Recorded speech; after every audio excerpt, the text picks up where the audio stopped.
समझ लिए। तो सबसे पहली जो जीके ट्रिक है यहाँ पर आप देख सकते हैं, भूमध्य रेखा यानी कि जो आपकी विषुवत रेखा जिसे हम इक्वेटर भी कहते हैं, जो पृथ्वी को दो अलग अलग भागों में बांटती है। और एग्जाम में सवाल पूछा जाता है कि बताइए इनमें से कौन सा देश है जो कि भूमध्य रेखा पर स्थित है या फिर स्थित नहीं है। तो चलिए देखते हैं कि भूमध्य रेखा पर कौन कौन से देश स्थित हैं। तो पूरी दुनिया में जो है 13 ऐसे देश हैं जो कि भूमध्य रेखा पर स्थित है। और ट्रिक आप देख सकते हैं कि मैं सीबीआई से जीके क्यों पढ़ूं, ये आपकी सिंपल सी ट्रिक है। तो मैं सीबीआई से जीके क्यों, सिंपल ये स्टार्टिंग के जो 5 वर्ड है यही आपको याद रखने हैं, मैं सीबीआई से जीके क्यों पढ़ूं, ठीक है। तो मैं से बनता है आपका मालदीव, उसके बाद है सीबीआई जो कि रेड कलर में है, सी से बनता है आपका कांगो और Republic of Congo, Republic of Congo का मतलब है कांगो गणराज्य। उसके बाद तीसरा सी है कोलंबिया।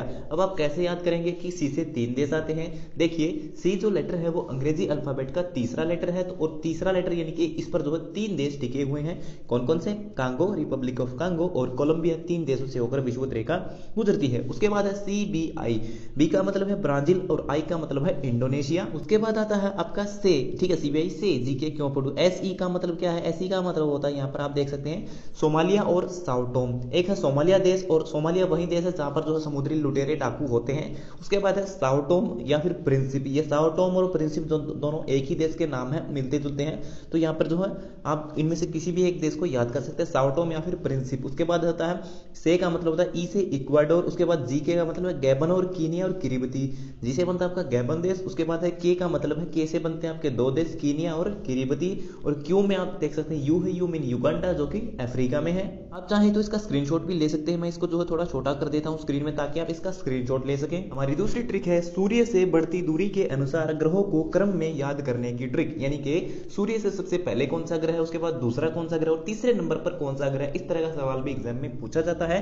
तो इसकी भी एक साधारण सी ट्रिक है कि बसपा की मायावती सब कुछ खाती है। तो बसपा आप सब जानते हैं एक राजनीतिक पार्टी है जिसकी अध्यक्ष है मायावती जी, ठीक है। तो बसपा की मायावती सब कुछ, यहाँ पे आप देखिए सब जो लिखा है उसको इंग्लिश में हम कुछ इस तरह से लिखते हैं स्लैंग वर्ड में व्हाट्सएप पर SAB।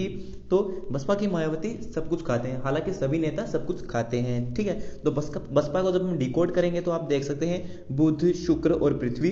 उसके बाद है मायावती, मायावती में मैं से बन गया आपका मंगल, वती यानी कि बृहस्पति। उसके बाद है सब कुछ, ठीक है, एस का मतलब होता है शनि और ए से मतलब होता है अरुण, अरुण के हमेशा साथ में आता है वरुण। तो इस तरह से आप याद कर सकते हैं कि सूर्य से बढ़ती दूरी के अनुसार ग्रहों का क्रम। इसके अलावा एक और ट्रिक आपने कई बार सुनी होगी, जो कि अंग्रेजी जो इंग्लिश अच्छे से जानते हैं, जिनको ये सभी ग्रह जो इंग्लिश में भी याद हैं, उनकी एक ट्रिक है, वो ये है कि my very educated mother just served us noodle. ये भी एक ट्रिक है जिससे आप जो है इन ग्रहों को क्रम में याद कर सकते हो, लेकिन वो इंग्लिश विद्यार्थियों के लिए जिन्हें इंग्लिश में इनके नाम याद है, जैसे कि मर्क्यूरी, वीनस, अर्थ, मार्स, इस तरह से। लेकिन ये जो ट्रिक है हिंदी भाषी विद्यार्थियों के लिए बिल्कुल सही है। तीसरी जो ट्रिक है वो है आकार के अनुसार ग्रहों को याद करने की ट्रिक, यानी कि सबसे बड़ा ग्रह कौन सा है, उससे छोटा कौन सा, उससे छोटा और सबसे छोटा कौन सा। कई बार एग्जाम में पूछा जाता है कि बताइए सबसे बड़ा ग्रह कौन सा, सबसे छोटा ग्रह कौन सा।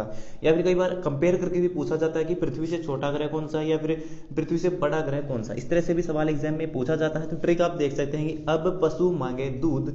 अब देखिए वैसे तो क्या होता है कि पशु जो है दूध देते हैं, लेकिन यहाँ पे पशु दूध मांग रहे हैं। क्यों मांग रहे हैं? क्योंकि ग्रहों की जो दशा है वो उल्टी पड़ गई है। जो भारी ग्रह, जो बड़े ग्रह हैं वो ऊपर हो गए हैं, वो अब किसी की बात नहीं मान रहे हैं। यानी कि ये ट्रिक जो है ये बड़े ग्रहों से रिलेटेड, यानी कि बड़े से लेकर छोटे तक जो ग्रह हैं उनके बारे में ये एक ट्रिक है। तो बस अब पशु मांगे दूध, क्योंकि ग्रहों की दशा बदल गई है, अब उनका आकार बदल गया, पहले छोटे थे अब बड़े हो गए हैं, ठीक है। तो अब हम इसको डिकोड करेंगे। बस से यानी कि बृहस्पति और शनि। उसके बाद अब का मतलब होता है अरुण, वरुण। तो अरुण वरुण पहले भी आपने देखा था कि साथ में थे क्रम के अनुसार भी, ठीक है। जब क्रम आता है तो पहले अरुण उसके बाद वरुण आता है। तो यहाँ पर भी आप देख सकते हैं पहले अरुण है उसके बाद वरुण है, आकार यहाँ पे आकार में भी। उसके बाद है पशु, पशु यानी कि पृथ्वी और शुक्र। उसके बाद है मांगे, मांगे यानी कि मंगल और दूध यानी कि बुध ग्रह, ठीक है, जो कि सबसे छोटा ग्रह है। चौथे नंबर पर जो हमारी ट्रिक है वो है असम के लोक नृत्यों को याद करने की ट्रिक। कई बार एग्जाम में सबसे ज्यादा बार ये सवाल पूछा जाता है कि असम का लोक नृत्य कौन सा है। तो उनमें सबसे ज्यादा सवाल पूछा जाता है कि बिहू जो है असम का लोक नृत्य है। इसके अलावा बिहू के अलावा भी और भी बहुत सारे लोक नृत्य हैं जो कि असम से पूछे जाते हैं। तो ट्रिक आप देख सकते हैं, सबसे आसान ट्रिक है जो कि मुझे बहुत टाइम से याद थी, असम की बहू नमक से खेले। ये एक सिंपल सी ट्रिक है असम की, यानी कि ये ट्रिक जो है असम की है, ठीक है। और बहु नमक से खेले, खेले यानी कि ये जो है किसी नृत्य डांस से संबंधित ट्रिक है, ठीक है, ये इनके लोक नृत्यों की ट्रिक है। तो बहु नमक से डेले खेले, तो बहु से आपका बिहू बन गया, नमक में आपके 3 नृत्य बनेंगे, नाग नृत्य, नागा डांस भी कहते हैं जिसे हम, उसके बाद है नटपूजा, जिसे नटराज, आपने नटराज की मूर्ति देखी होगी, जो शिव के भक्त होते हैं वो नटराज नृत्य करते हैं। उसके बाद है मैं से महाराज, उसके बाद है कैसे कली गोपाल, तो नमक से आपके यहाँ पे 3-4 बन जाएंगे। उसके बाद है से यानी कि सत्रिया डांस, और उसके बाद है खेले, खेले का मतलब होता है खेल गोपाली। तो टोटल ये आप देखिए 7 जो है असम के लोक नृत्य जो कि सबसे ज्यादा बार एग्जाम में पूछे जाते हैं। 5वें नंबर पर आता है असम के नेशनल पार्कों को याद करने की ट्रिक, ठीक है। तो असम के जो है नेशनल पार्कों से भी बहुत ज्यादा सवाल आपसे पूछे जाते हैं। तो ट्रिक बड़ी आसान है, मन न मेरी सुनता, काजी के रंगों में रंग बुनता, यानी कि मन मेरी बातें नहीं सुनता है, वो सिर्फ काजी के रंगों में रंग ही बुनता रहता है। तो यहाँ पर जो कलर में आपको वर्ड दिखाई दे रहे हैं टोटल 4, ठीक है। तो ये 4 जो नेशनल पार्क है ये आपको याद रखने, हमेशा इन चारों से ही सवाल आपसे असम के नेशनल पार्कों से पूछे जाते हैं। तो मन यानी कि मनस नेशनल पार्क, नमेरी यानी कि नमेरी नेशनल पार्क, उसके बाद है तीसरे नंबर पर काजीरंगा नेशनल पार्क जो कि एक सींग वाले गेंडे के लिए प्रसिद्ध है। उसके बाद है रंग यानी कि औरंग नेशनल पार्क। तो ये चारों नेशनल पार्क कहां पर है? असम में है। छठे नंबर पर जो ट्रिक है वो है राजस्थान के नेशनल पार्कों को याद करने की ट्रिक। ट्रिक बड़ी आसान है, रणथंभौर के डेजर्ट से सर इसका कलर ला दियो, यानी कि कोई राजा है और अपने सेनापति को आदेश दे रहा है कि उसके कोई दुश्मन होगा राजा का, और अपने सेनापति को कह रहा है कि मेरे दुश्मन का सर मुझे कल तक चाहिए। और कहां से चाहिए? रणथंभौर के डेजर्ट से। तो यहाँ पर एक बात देखिए कि रणथंभौर के डेजर्ट, डेजर्ट यानी कि रेगिस्तान, और भारत में रेगिस्तान कहां पर है? राजस्थान में है, ठीक है, यानी कि थार मरुस्थल जो कि भारत का है। और दुनिया का 10वें नंबर का सबसे बड़ा मरुस्थल कौन सा? थार मरुस्थल जो कि राजस्थान में है। तो रणथंभौर के डेजर्ट, इससे ये बात साबित होगी कि डेजर्ट यानी कि ये रेगिस्तान जो कि राजस्थान में, ये ट्रिक राजस्थान की है। तो रणथंभौर के डेजर्ट से सर इसका कल ला दियो, अपने दुश्मन का सर मंगवाया है, कल तक का ऑर्डर दिया भाई, कल तक इसका सिर आना चाहिए। तो रणथंभौर के डेजर्ट से सर इसका कल ला दिया, इसको 2-3 बार आप पढ़ेंगे तो याद हो जाएगी। तो यहाँ पे इसको डिकोड करते हैं। सबसे पहले आता है रणथंभौर नेशनल पार्क जो कि राजस्थान में है। दूसरा एक है रणथंभौर का किला, भी एग्जाम आपसे पूछा जाता है एग्जाम में कि रणथंभौर का किला कहां पर है, तो वो भी राजस्थान में है। उसके बाद है डेजर्ट यानी कि डेजर्ट नेशनल पार्क। उसके बाद है सरिस्का यानी कि सरिस्का नेशनल पार्क। उसके बाद है कललादियो, कललादियो का मतलब है किलोलादियो नेशनल पार्क। तो ये 4 नेशनल पार्क जो कि राजस्थान से पूछे जाते हैं। उसके बाद 7वें और 8वें नंबर पर यहाँ पर 2 ट्रिक्स दी गई हैं। 7वें नंबर पर है कि गंगा नदी के किनारे बसे शहर। तो गंगा नदी के किनारे कौन से शहर बसे हुए हैं? तो उसकी एक ट्रिक है कि गंगा का पानी आज भी वैसा ही है। तो आप सब जानते हैं कि गंगा का पानी आज भी वैसा ही है। तो यहाँ पर जो कलर में वर्ड दिए गए हैं उन्हीं से आपको डिकोड करना है, इनको जोड़ना है। तो सबसे पहले गंगा, गंगा मतलब ये वही गंगा नदी की ये ट्रिक है। उसके बाद का यानी कि कानपुर जो कि उत्तर प्रदेश में है और उत्तर प्रदेश की राजधानी है लखनऊ। पा यानी कि पटना, और पटना क्या है? बिहार की राजधानी है। उसके बाद है आ का मतलब होता है इलाहाबाद। उसके बाद है वैसे वाराणसी जो कि उत्तर प्रदेश में है, ठीक है। उसके बाद है यानी कि हरिद्वार। तो इन 5 मुख्य शहर है जहां से होती हुई गंगा नदी गुजरती है और आपके एग्जाम में ये पूछे जाते हैं। 8वें नंबर पर जो ट्रिक है वो है यमुना नदी के किनारे बसे हुए शहरों की। तो यमुना क्या है? यमुना आदिम काल से है, ठीक है। तो यमुना आदिम काल से है, तो यमुना नदी की ट्रिक है। आदिम का मतलब है आगरा, दिल्ली और मथुरा।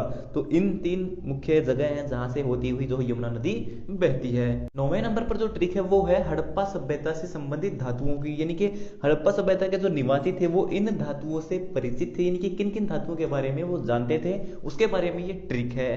तो यहाँ पर ट्रिक बड़ी आसान है, सोचता सिटी, यानी कि वो सिटी इतनी वेल डेवलप्ड थी, यानी कि इतनी उनकी सोच अच्छी थी कि वो सोच सोच कर सारा काम करती थी। तो सोचता सिटी ही उनकी जो है एक ट्रिक है। इसको डिकोड करेंगे, सोचता सोचता, सोचता यानी कि सोना, चांदी और तांबा। उसके बाद सिटी मतलब है शीशा और टीन, शीशा जो होता है उसे लेड भी कहते हैं, ठीक है।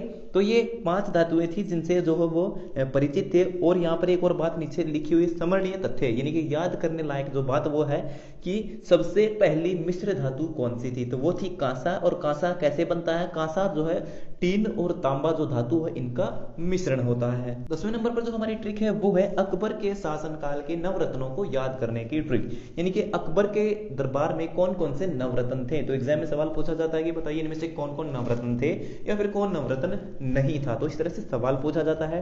ट्रिक आप देख सकते हैं, बात बात MDH। जब एक बात सोचिए कि जब दरबार में 9 नवरत्न बैठे हुए हैं, 9 लोग बैठे हुए हैं और 10 में बैठे हुए हैं अकबर बादशाह, तो टोटल हो गए 10। तो 10 लोग बैठ करके आपस में बात करते हैं तो मसालेदार बातें करते हैं। तो क्या करते हैं? मसालेदार बातें करते हैं, यानी कि बात बात पर मसाला डालते हैं। कि मसाला कौन सा? एमडीएच। भारत में कौन सा मसाला मशहूर है? एमडीएच का मसाला मशहूर है। तो बात बात पर एमडीएच डालते रहते थे वो 9 लोग मिलकर के, ठीक है, और अपने अकबर बादशाह को खुश करते थे। तो बात बात एमडीएच, इसको जब हम डिकोड करेंगे तो आप देख सकते हैं लिखे हुए हैं BAT बात, यानी कि बीरबल, अबू फजल और तानसेन। तो स्टार्टिंग के 3 ये हो गए। उसके बाद है फिर से बात बात, इसका मतलब होता है भगवान दास, अब्दुल रहीम खाने खाना, टी से बन रहा है टोडरमल। उसके बाद लास्ट में एमडीएच मसाले डालते हैं। एमडीएच से बन गया एम से मानसिंह, डी से मुल्ला दो प्याजा और एच से बन गया लास्ट में हकीम हकाम। तो ये हो गई हमारी आज की सभी ट्रिक्स कंप्लीट। और वीडियो देखने के लिए धन्यवाद। अगर आपका कोई सवाल है तो आप कमेंट बॉक्स में लिख करके पूछ सकते हो। तो मिलते हैं हमारी अगली वीडियो में, तब तक के लिए नमस्ते।